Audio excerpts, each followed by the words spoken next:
Olá, comunidade Sergues.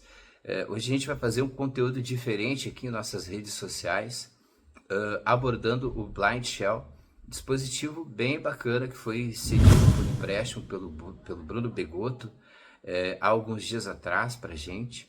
Ficamos aqui com o Blind Shell durante alguns dias aqui na União, e esse conteúdo vai servir inclusive para a galera que infelizmente não pôde tomar conhecimento do Blind Shell, fisicamente falando. Então a gente vai aproveitar e bater um papo sobre o Blind Shell, para que tipo de pessoas ele serve, como são as configurações do dispositivo. Quero antecipar para vocês que eu achei ele muito bacana. Eu realmente não imaginava que eu pudesse achar ele tão interessante, até por ser um dispositivo direcionado, né? Então ele é um dispositivo de nicho, né? Pelas configurações que ele tem, geralmente quando a gente ouve falar do Blind Shell, a gente pensa ser configurações muito modestas, até pelo que a gente vê rolar no Android, enfim, no iOS. O Blind Shell ele tem 2 GB de RAM, 16 GB de espaço interno, com a possibilidade de expansão em cartão SD. Mas o que a gente viu aqui nos testes que eu fiz, práticos com ele, é que ele é um dispositivo realmente muito bacana. As modificações que foram feitas do Android, é um Android modificado, então essas modificações fizeram muito sentido. Então eu vou mostrar um pouco disso para vocês. Não se trata de uma review, a gente vai bater um papo sobre o Blind Shell. Vamos conversar sobre as configurações dele, como é que é esse Android, as possibilidades que ele tem, e vai ser bem bacana. Vamos lá.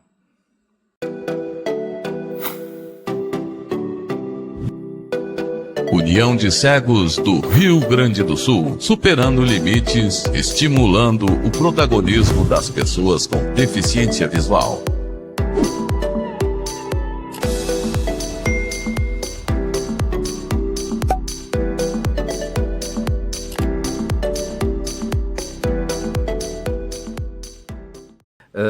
Que começou a ser utilizada por mim na segunda-feira. Eu estou gravando isso aqui no domingo, a gente ainda tem mais de 60% de bateria, então tem uma eficiência energética aqui no dispositivo. E aí quando a gente vai para essas teclas de seta para cima, seta para baixo, a gente chega nos menus dele, né? Então vamos dar uma setinha para baixo, chamadas. E aqui já também começa a ficar interessante para o pessoal que é da baixa visão também, ou seja, veja como ele é interessante. A gente já tem aqui o leitor de tela falando com a gente. Claro, isso aqui é um fork para o Talkback, mas é um Talkback modificado. A gente está acostumado a ver isso bastante no Android também, tá? De maneira que esse leitor de telas aqui se chama também Blind Shell, tá? Então é bacana, assim, eles procuraram mexer em tudo aqui no dispositivo, ou seja, eles reviraram esse Android para fazer esse software casar aqui nesse hardware, né? Temos aqui um texto com um tamanho de fonte interessante, escrito chamadas, mas o ícone toma conta de boa parte da tela, de quase toda a tela.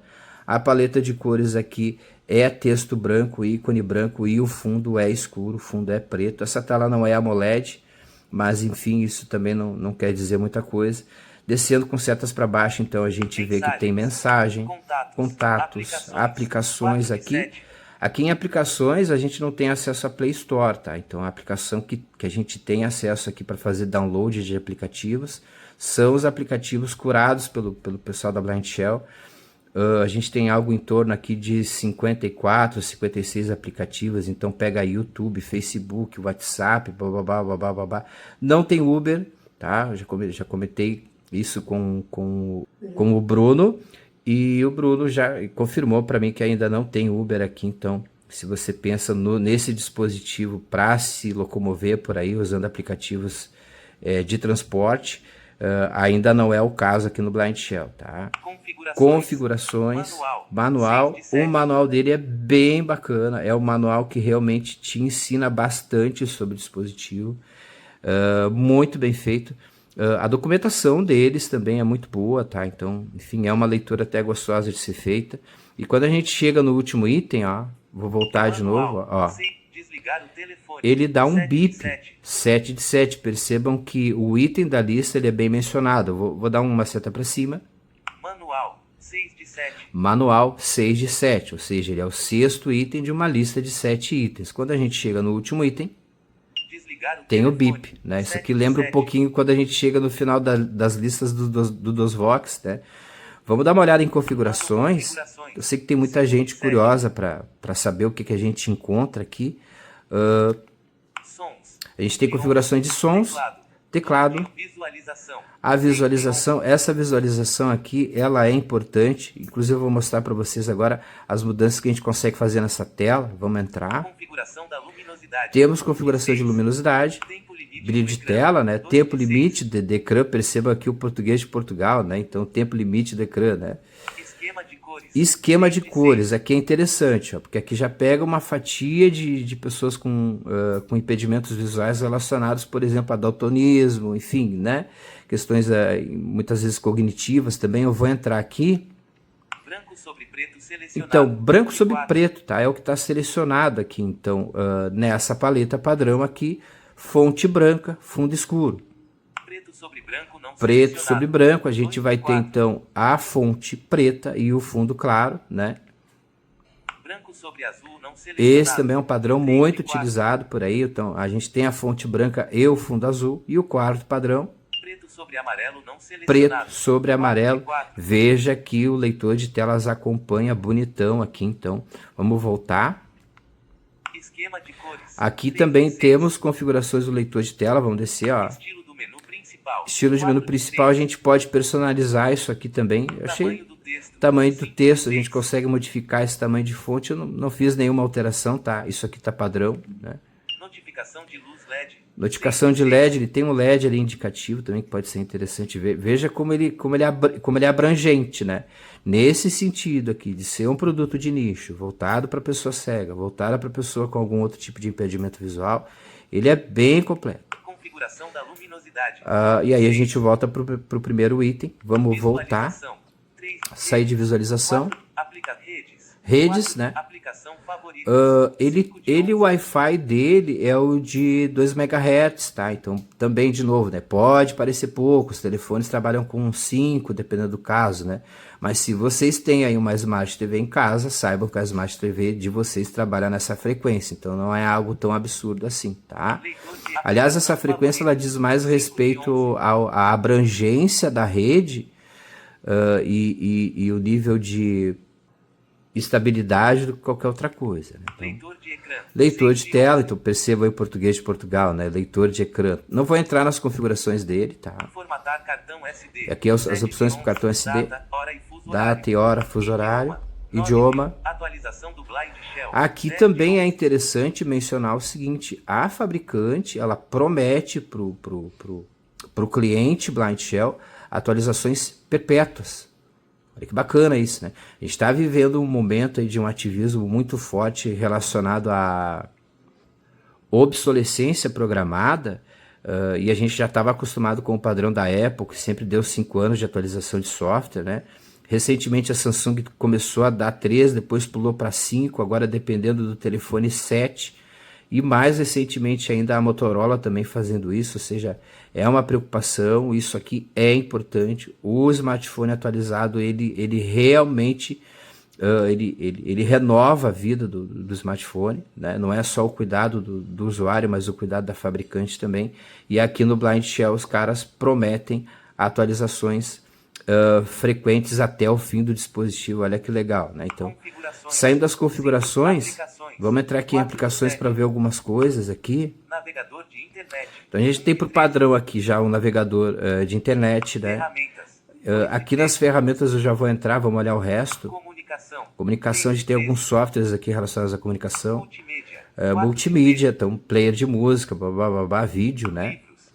Aqui tem o leitor de livros, que é bem legal. Então você pega lá, coloca os seus livros aqui dentro do dispositivo, ele já sai fazendo a leitura. A gente já estamos habituados com isso já há muito tempo, mas é legal isso vir já portado para cá, nativamente, com um software também embolado pelos caras, né? Então, tem jogos aqui também, tá? Então isso é bacana. A gente tem alguns jogos aqui também desenvolvidos por eles, né? Ajudas visuais. Aqui em ajudas visuais, a gente vai entrar, vamos entrar aqui.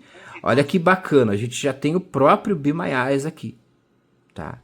Então, olha quantas coisas a gente já consegue pegar com esse dispositivo, já tendo o Be My Eyes instalado nele, né? Olha que bacana isso, né? Esse software aqui, esse Beepers, por exemplo, eles têm um dispositivo lá no Blind Shell que ele funciona mais ou menos para que a gente possa encontrar coisas que a gente perde, por exemplo, a chave, a carteira. Então eles têm lá um gadget que mais ou menos ele é meio que semelhante enfim, uma moedinha, né? E aí você vai acoplar isso na carteira, no chaveiro, enfim, né? E caso tenha perdido, vem aqui do smartphone, manda o smartphone procurar por ele, e aí ele é localizado. É interessante isso aqui, tá? O Envision Eye, inclusive o Envision Eye, né, que recentemente nas versões mais atuais também está bem legal de usar. Então olha aqui que a gente já tem uma segunda opção também de reconhecedores. Eles são bem distintos, né? O Be My Eyes, o Envision, né?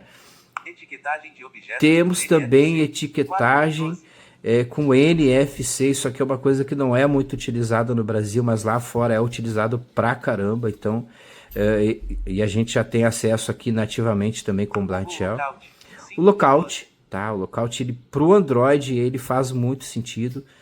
Como reconhecedor, ele já tem algum tempo, tem um trabalho que é muito bem feito no Lookout. Aqui no Brasil, eles ainda não traduziram as moedas aqui para o português do Brasil, então ele não reconhece real ainda. Porém, o Lookout, para quem tem baixa visão, ele tem um sistema de foco que ajuda pra caramba. Então isso acaba distinguindo o Lookout dos demais, né? Claro, a gente sabe que o Be My Eyes tem feito hoje em dia é absurdo, né? O Sing Eye também é muito bacana, mas aqui tem esse atrativo também para o pessoal da baixa visão, que é o foco que o Lookout dá no objeto que está sendo focado. A gente sabe que essa questão de foco, principalmente quando a gente fala de cegueira total, é também uma questão de treino, né? Então inclusive a gente dá esse treino aqui na União de Cegos, particularmente este que vos fala pega bastante com isso lá, né? Então vamos seguir. Identificador de cores, né? Localização, né? Lupa, tem uma lupa aqui bem competente, até a lupa deles, trabalhando com esse parâmetro aqui, com essa câmera de 13 megapixels, mas é legal, já dá conta já. Ponto GPS, né? Mais uma etiquetagem aqui. Esse rango aqui, cara, eu não sei o que é, eu imagino que seja alguma coisa relacionada à comida, né? Gastronomia, mas enfim, eu não sei se os caras usariam gíria lá. Vamos descer. E sensor de luz que trabalha com aquela coisa dos sonares. Eu particularmente acho esse tipo de tecnologia, cara, fascinante, porque tu vai empregar o conceito de áudio ao conceito de luminosidade. A gente viu isso aqui, o leitor de telas da Samsung faz isso aqui nativamente, isso aqui se perdeu. A gente vê isso, o Sing Eye faz isso muito bem também. Eu gosto muito disso aqui, eu sempre faço questão de mostrar isso aqui em aula também. Sensor de luminosidade é interessante, saber manejar, entender ele. Pode ser útil em vários momentos, principalmente com os cegos que moram sozinhos, né? Enfim, e aqui é o último recurso dele. E uma última questão que eu gostaria de comentar com vocês aqui, passando aqui as ajudas. Aqui tem alguns passatempos também, né? Viagens, saúde e boa forma, compras. Tem bastante coisa e aí chegou no catálogo de aplicações deles. Aqui é que a gente entra e aí vai tomar conhecimento desses softwares que são curados por eles, né? Vamos dar um voltar aqui. Gente, isso aqui é um pouquinho do Blind Shell. Teria muita coisa para mostrar sobre eles, mas eu acho que a gente já percorreu bastante aqui alguns menus importantes que ele tem. O Bruno também preparou lá uma condição especial, então para quem quiser, link vai estar na descrição. Acho que é um dispositivo apropriado para uma série de situações. Inclusive, esse tipo de navegação que a gente faz nesse tipo de hardware é uma navegação interessante de se fazer com apenas uma mão. Isso aqui também já atende aquela galera que, além da deficiência visual, além da cegueira, também tem alguma condição motora. Então, a princípio, 95% de tudo que eu fiz aqui no Blind Shell esse tempo todo eu fiz usando apenas uma das mãos. Então, Essa é uma informação importante, já coloca um leque maior de pessoas nesse grupo. Agora deu o sonzinho dele desligando, né? A gente sabe que tem muita gente até hoje que tem dificuldade com telas táteis, isso aqui também pode ser importante. De toda maneira, é um telefone muito gostoso de usar.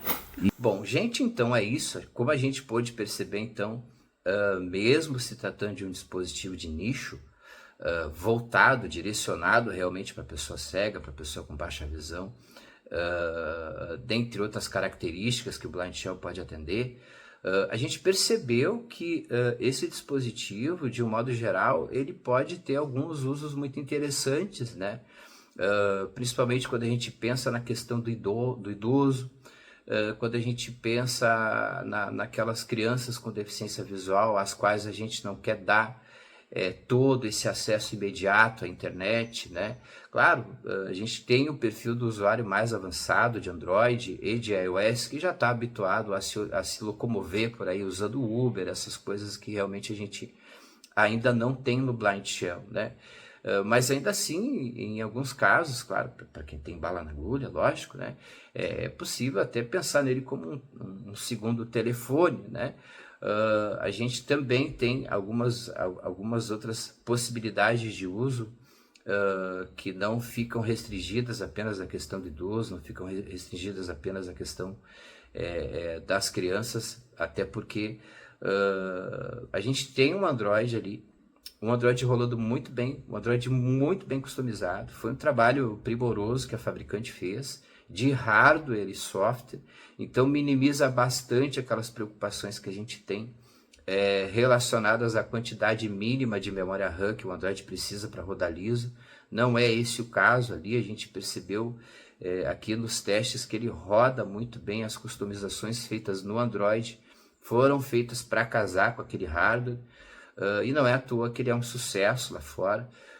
Como eu mencionei com vocês, o Bruno ele preparou uma condição também que pode ser bem interessante para quem se interessar no Blind Shell. A gente vai deixar os links aqui nas descrições para conversar com o Bruno sobre isso, né? Tem essa questão da capa que vem da Alemanha, uma capa feita especificamente para ele, né? Então é um dispositivo a se pensar, que pode atender vários perfis. É só uma questão realmente muitas vezes ver o encaixe da pessoa e claro, ver também essa questão financeira. De minha parte, eu achei ele muito bacana, muito interessante, inclusive recomendo o Blind Shell. E de novo, obrigado Bruno pelo suporte aí, obrigado por lembrar da gente, por deixar por essa confiança aqui na União de Cegos. Gratidão, e espero que vocês tenham curtido mais esse conteúdo aqui na União, conteúdo um pouquinho diferente, gerado aqui pelo nosso Laboratório de Tecnologias Assistivas, e a gente se vê na próxima. Obrigado pela paciência de sempre, um abração, tchau, tchau.